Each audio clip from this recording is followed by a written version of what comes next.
hari berganti, waktu berlalu. Alhamdulillah kita dipertemukan lagi, insya Allah dipertemukan lagi dengan bulan suci Ramadan, bulan yang berkah. Barokah di situ Allah Subhanahu wa taala buka daripada pintu maghfirah, pintu ampunan.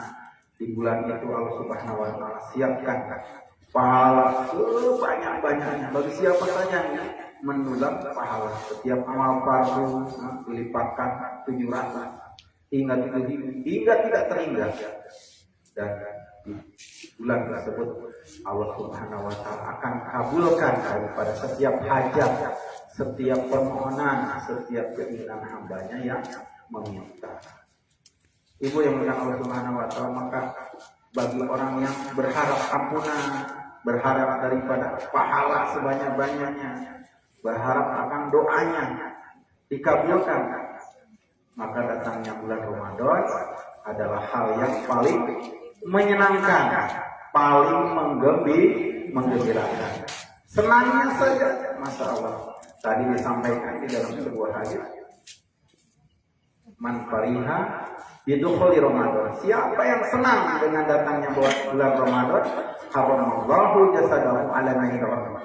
Allah akan haramkan tubuhnya itu dibakar di dalam neraka, bahkan disentuh dari api neraka. Ibu yang berikan Allah Subhanahu wa taala, bulan Ramadan itu bulan tarbiyah. Kita akan latihan, karena seseorang itu bisa terbiasa, bisa ahli kalau latihan. Ronaldo tuh, pinter dia main bolanya karena latihan dia. Latihan montir motor, dia pinter, ahli di dalam perbaikan kendaraan, ahli di dalam perawatan kendaraan karena dilatih, terlatih di dalam mekanik sebagai montir. Seorang dokter, ahli dia, pinter mengobati, ngerti tentang kesehatan, ngerti tentang sebab datangnya penyakit. Karena dilatih. Kalau bahasa syariatnya itu ditarbiyah, dibentuk karakternya agar terbiasa dengan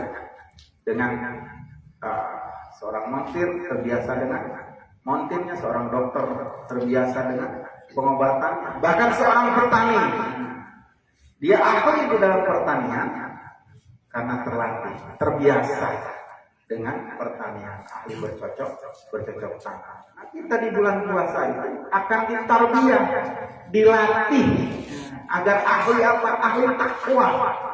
Tadi disampaikan ayatnya, ya ayyuhalladzina amanu kutiba alaikumusiyam kama kutiba alal ladzina min qablikum la'allakum tattaqun. Diwajibkan atas kamu berpuasa sebagaimana diwajibkan atas orang-orang terdahulu agar kamu menjadi orang yang bertakwa. Kata Allah Subhanahu wa taala, takwa itu menjalankan, mudah di dalam menjalankan perintah Allah. Kemudahan apa yang dilatih di dalam bulan Ramadan itu? Kita dilatih puasa, latih puasa, dilatih melawan hawa nafsu, dilatih melawan jangan bohong, jangan gibah, merasa rewel, dilatih seperti itu. Nah, agar di bulan berikutnya menjadi karakter, menjadi terbiasa, menjadi ahli apa? Ahli puasa yang bernama bukan? Ahli puasa. Puasa bukan sebulan sekali, setiap tahun sekali. Rasulullah mencontohkan tuh puasa setiap bulan 3 kali, setiap minggu 2 kali, Senin, Kamis. Bahkan setiap sehari puasa, sehari berbuka. Tenang, puasa Daud itu namanya puasa Daud tuh. Kalau orang lebaran nunggu tahun sekali tuh. Kalau puasa Daud, puasa besok lebaran lagi, puasa besok lebaran lagi. Gimana nggak senang? ada hal yang tidak diberikan kepada orang yang kecuali kepada orang yang berpuasa. Nikmat, masa Allah lapar karena Allah. Kalau sudah nahan puasa, nahan lapar, biasanya berefek kepada yang lain.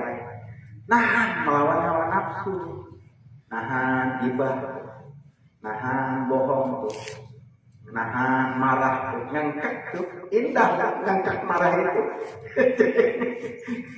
Nahan tuh, sampai keluar air mata itu masalah. Maka kata Rasulullah, siapa orang yang paling hebat? Orang yang paling kuat, bukan orang yang paling pintar bergulat, tapi orang yang bisa ngekek hawa nafsu. Terus yang kedua dilatih apa tuh bulan puasa? Dilatih taraweh, salat ke masjid. Taraweh rame tuh. Hari pertama, hari kedua, hari ketiga tuh. Kalau sudah hari ke-20, Masya Allah.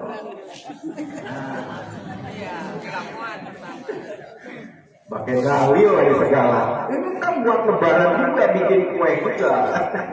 Untuk menyenangkan orang lain. Masalah. Dilatih.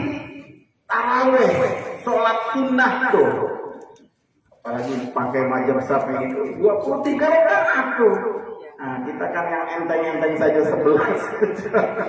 Ngakunya Imam Syafi'i, tapi tarawehnya tidak apa-apa, yang penting taraweh bisa tamat sampai sebulan penuh tuh. Agar terbiasa sholat sunnah, agar terbiasa sholat di masjid.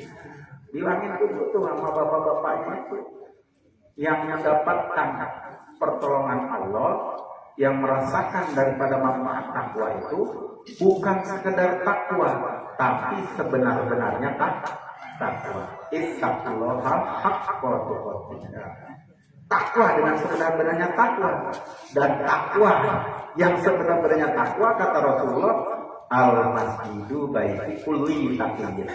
Masjid itu tempatnya orang yang bertakwa. Ya Bu ya, ingetin bapaknya, Pak, ke masjid ya gitu. Terus dilatih apa lagi Bu? Tadarus Al-Quran tuh, baca Al-Quran, Masya Allah. Terbiasa dilatih. Tidak apa-apa Bu, saya kuatnya cuma satu, sehari cuma 2 juz, 3 juz, gak apa-apa. Sudah lumayan gitu. Daripada sehari cuma 1 ayat itu, Masya Allah. Nah dibagi Bu. Jadi orang Islam itu skejunya itu jangan skeju dagang saja, skeju kerja saja, skeju ibadah deh. Nah, habis duhur tuh asar 3 ayat, habis asar 3 ayat, habis biasanya menjelang asar itu semangat gitu. Nah, semangat. Nih Bu, kalau puasa ya, nih tak ingetin, kalau puasa tidak diisi dengan amalan, puasanya pakai nutulan HP, apalagi ngerasain uang, puasa itu akan menyiksa dia. Nyusahkan dia, kerjaannya bolak-balik aja megangin terus. Lihat dia. Kami kalau dibaca Al-Quran itu Masya Allah, waktu sebentar banget sayang, Masya Allah, saya keluarnya cuma 1 juz, cuma 3/4 juz. Jadi di situ tambah daripada keyakinan kita, tambah daripada keimanan. Sampai apa? Sampai Al-Quran itu bisa menjadi pedoman hidup. Kalau orang sudah belajar Al-Quran, dengan sendirinya dia penasaran, ingin tahu apa sih artinya. Kalau sudah ngerti artinya itu jadi pedoman. Nah itulah Al-Quran itu hudalil muttaqin, petunjuk bagi orang yang bertakwa. Bahkan ditawarkan oleh Allah Subhanahu wa taala yang ingin selamat, yang ingin bahagia, yang ingin berjaya, hudalil nas, siapapun manusia, kalau dia berpegang dengan Al-Quran, dia akan bahagia dan selamat. Jangankan kepada orang takwa, orang luar Islam aja bisa selamat dia kalau dia berpedoman dengan Al-Quran. Terus dilatih apa lagi Bu? Bulan puasa. Sahur. Nah, itu bangun sepertiga malam, Masya Allah, dilatih. Nah, bangun sepertiga malam itu kan sesuatu yang istimewa lah Bu. Iya. Orang bisa cerdas itu banyak bangun sepertiga malam. Orang mendapatkan kedekatan dengan Allah itu sepertiga malam. Di sepertiga malam Allah itu bukan kita yang datang kepada Allah, tapi Allah yang datang kepada diri kita. Terus di bulan puasa itu dilatih, terakhir itu dilatih apa Bu? Dilatih saling maafkan agar kita punya sifat pemaaf, karena salah satu karakter daripada orang yang bertakwa itu adalah pemaaf. Sedikit-sedikit lah nanti malam bahasan bulan puasa itu panjang, tentang puasa itu panjang. Terus yang kedua, bulan puasa itu kita akan jihad, akan perang. Perawan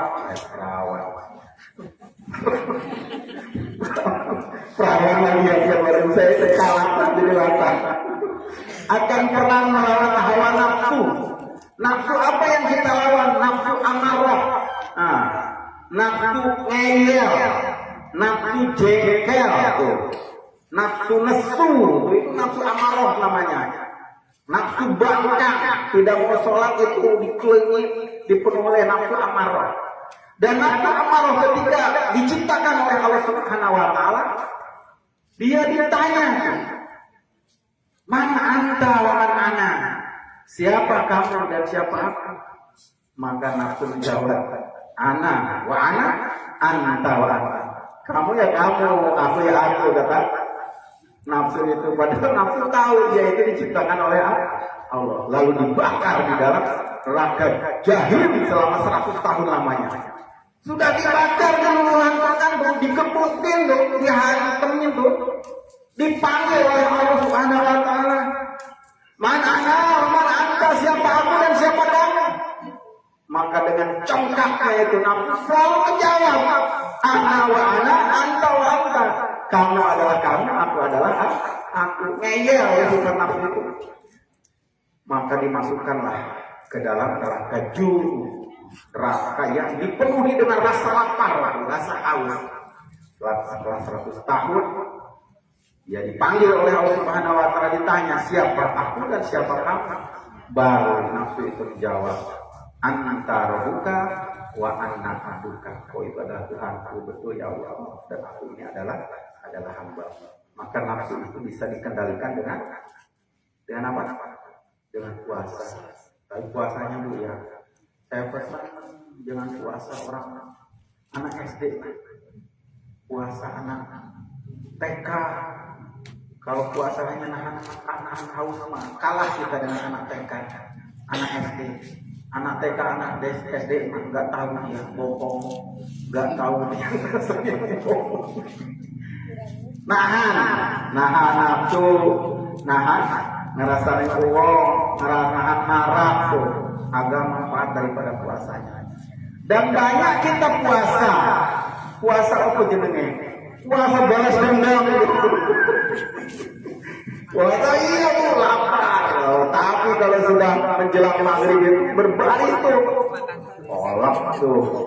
Pijat pula. Apa namanya, es jeruk, masalah. Apalagi kalau di Sunda itu sampai bajigur. Makanan gorengan masalah. Nih Bu nih, makanan ya lebih daripada 2 makanan itu bukan buat anak, bahkan bikin nggak enak makan. Coba kalau kita percaya, karena ketika dia menikmati gorengan itu, dia akan kepikir dengan apa namanya, empek-empek Palembang. Apalagi kalau udah makan gorengan, makan seblak, makan apa namanya tadi? Empek Palembang, dia ingat seblak, ingat bakso. Jadi bukannya enak, malah mumet menjadi makanan.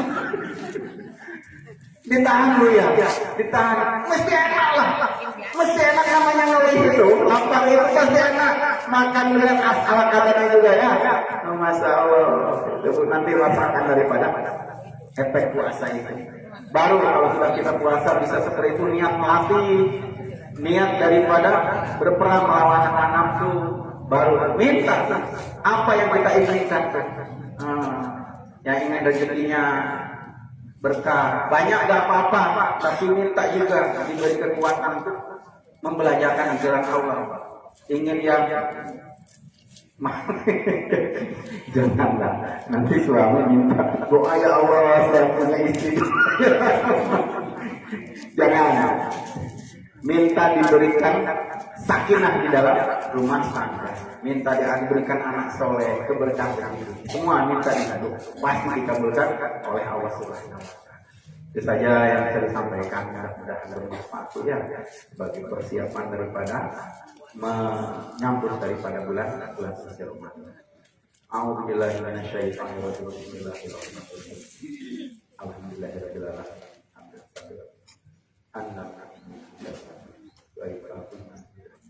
Ya Rabbana lakal hamdu kama yanbaghi li jalali. Allahumma shalli ala Muhammad wa ala ali Muhammad wa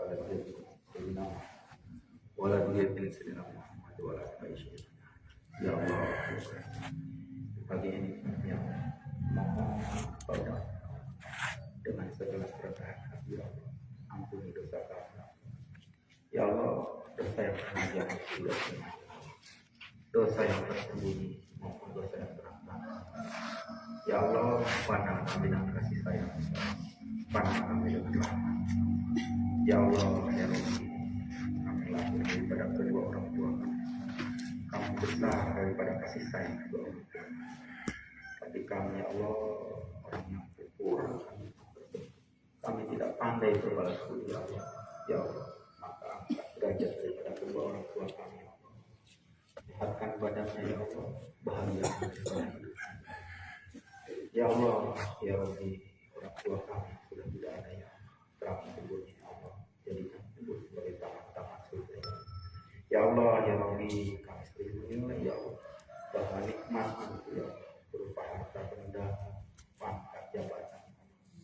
Rupanya kami keliru, ya Allah, kami tidak sadar, ya Allah, bahwa kami bisa berjalan di atas karunia, ya.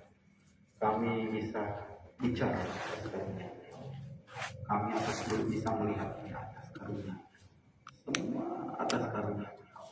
Ampuni kami, tidak sadar kami menjadi orang yang bersyukur terhadap itu. Ya Allah, lapangkan hati kami, bukakan hati kami, sehingga hati kami condong kepada kebaikan, ya Allah, senang dengan kebaikan, ya Allah, dan benci dengan keburukan. Benci bukan dengan manusia, ya Allah, benci dengan keburukannya, ya Allah. Ya Allah, ya Rabbi.